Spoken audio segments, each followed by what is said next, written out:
Welcome back for the beginning of the bedroom. The first thing I did was I marked off this because this wall has to go away because this little bit of room here is not enough to do anything with. So I'm going to cut this wall out to give it to the bedroom. I marked where I need to cut. So let's see how well that happens. Here is our new room. And I will be the first to admit I got help cutting this out and busting this off here. I'm not ashamed to admit it. I got help. But now I need to clean this all up and we can get started on this room. It certainly made it bigger. And I think it just certainly made it bigger. So what special things we're going to do with this room, I haven't figured out yet, other than the fact that we removed this wall. Upon consultation, it was suggested that I leave this and this bit of stuff back here to support the roof so it doesn't start sagging down. Just because this is a piece that goes to the very top up here, and that might just make a mess of things. So we left that. And now I need to clean it up and paint the ceiling. I think that's where we start. Currently, I'm trying to scrape off this wallpaper trim, and I had used two-sided Scotch tape on putting that up. It is an awful job to scrape it off. I can't begin to imagine what it would be like to try and scrape wallpaper off that has been fully glued on. This is a major job. So I just have to keep scraping away at it. And once I get it done, then I can paint the ceilings. I have a new idea for the floor, though. What I think I'm going to do is I'm going to try and scrape as much of this paint off as I can get off. And then I'm going to take the hand sander and I'm going to sand this whole floor super smooth before I put the wallpaper on so I don't scuff up the wallpaper. And then I'm going to seal it like I did the ballroom floor, the dining room floor, and give it a nice shiny coat. I'm not going to stain it, I don't think. I may stain a scrap to see what it does and then seal it, but I don't think I'm going to put a second decorative flooring on any of these floors up here. I think that's the way we're going to go with these floors. And I've also decided that I probably will have to be working this whole floor like I did the dining room and the pantry together, because once I get something glued or painted and drying here, I can hop over here and start working on this. So I think that's what we're going to do. But we'll start it here. And once we get to a point where we need to wait for things to dry here, then we'll jump over here and start working. So I thought, being as I was doing these two rooms by getting all this paint here sanded off and chiseled off, I might as well do this room. This is not going to work as well because the walls are tapered at an angle and I can't get up to it with a sander. Maybe you can see there better. So I'm going to have to, for the most part, work it off with a razor blade and my wood chisel. And it's a very tough deal. So again, I'm thinking, as we do this room, we may as well work on this one too. So that's why I'm doing the entire floor.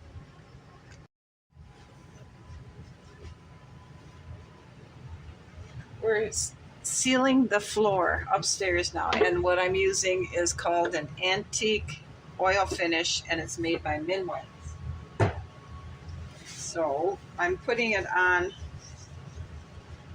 poured some in a cup, and I'm just soaking the floor with it. I figured that's a faster and easier way than just trying to use a paintbrush. You can see how nice the wood grain is coming through for this floor. It's actually got quite a nice appearance to it. And I can see where there are some spots that I have been kind of sloppy on getting paint off the floor, like right here. I'm going to have to try and see if I can't get it off. But for the most part, it looks pretty good.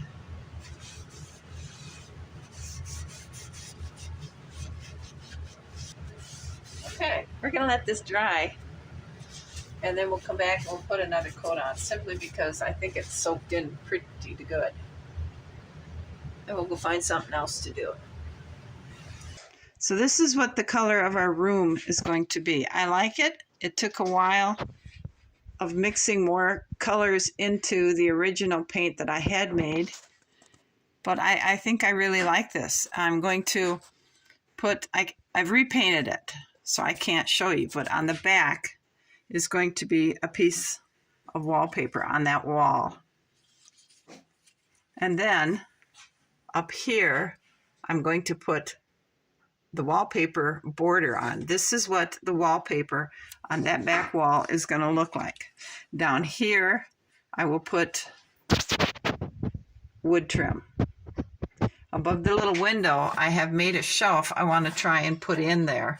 And then I need to touch up the white paint there, and up in the ceilings, I got a little messy. But I think it's starting to turn out pretty good. And this is where we're at with this room. I do have the wallpaper pieces cut for this side and this side, and I have a shelf for that window as well. I have to get this wallpaper on so I can get the railing for the stairway made. And then we're making good progress here. For this doorway is way too short, so I don't know what the problem here is, but I've made a piece to go up here so we can just make clearance of the floor, and we'll be able to have the door open and shut. This is one of the pieces I'm going to put up here, and then I'll have, now to make the last railing that goes around that upstairs room, there is one more railing kit. Here's our posts, our top and bottom railing, and our spindles are in here. These look really huge, but I measured them for the two lower staircase railings, and they're the right size. So I guess I'm just going to have to trust that it's right. To cut the wallpaper for this room, the back walls slope out at an angle. So I made some prototypes. And I put the paper in there, and then I just ran along the edge of it with my finger to create a fold. I took it out and I cut it off. So that is the angle for this wall. For this wall, I did pretty much the same thing. I put a piece of scrap paper in there and pushed it up tight.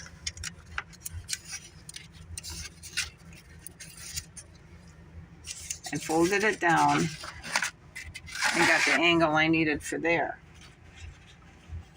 For the back piece, I taped two pieces of paper together.